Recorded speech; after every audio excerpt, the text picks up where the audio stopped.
Okay, we're going to talk about expectations and expected values. So if we've got a PDF here of a random variable x, and it's the PDF is, I'm going to call it p sub x of little x. So this is just the name of the function, yeah. And this is x here, and that's the vertical axis which showing the probability density. Then you conventionally write it like this: e of x, expected value of x, equals expectation. Okay, so how do we calculate that? Well, let's just split all this thing up into little bits, and here's a little tiny bit there with delta x. What's the height of it? Well, it's if that distance there is x, then the total area, the total probability in here is delta x times p sub x of x. And what do I get out of that? Well, I get x, because this is this distance here, and of course if I'm over here then I get more x. It's like, I always think of it in terms of money. So if I'm here I don't get any money, and if I'm here I get stacks of money, and if I'm here I get a little bit of money. So that's how much money I get. That's the width of that piece of probability, which is that width there, and that's the height of that triangle there, which is nice. Okay, and of course my expected value is the sum of all these little bits, so I've got lots of little, oops, just do that again. How do I do that? It's one of these buttons. Oh, I think it was this one. Yeah. Oh, there we go. Okay, so that is just equal to the integral over x equals, I don't know, minus infinity to infinity. Let's say I could lose money if it goes below the x-axis. X p sub x of x dx. And that's my expectation. That's the definition of expectation, if it exists. Equals that.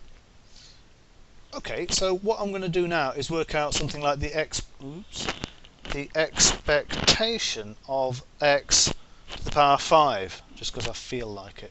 Well, that's the same thing, but it's the integral from minus infinity, that's x equals, little x equals minus infinity to plus infinity, of x to the power 5 p sub x of x dx. And it should be obvious to you that this function here is the same as that one in there.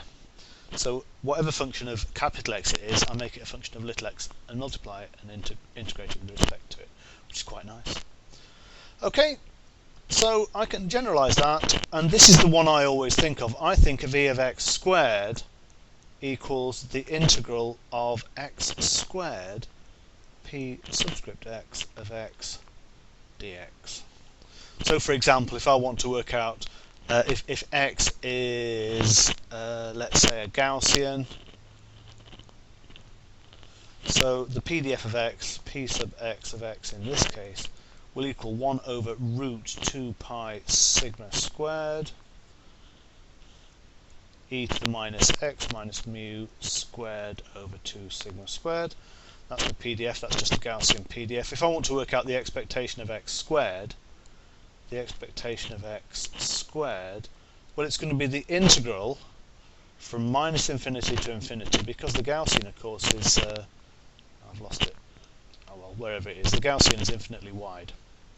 So it's got to be between minus infinity here and plus infinity here, of x squared times the PDF, which is 1 over root 2 pi sigma squared e to the minus x minus mu all squared over 2 sigma squared dx.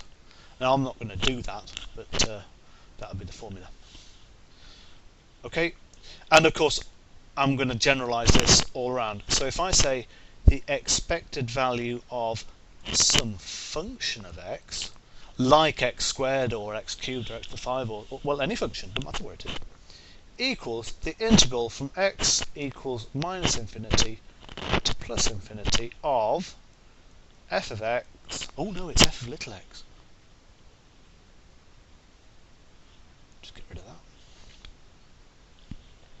F of little x, probability density function of x, dx. And there is our nice little result. The expected value of f of x, where f of x is any function, is this thing here.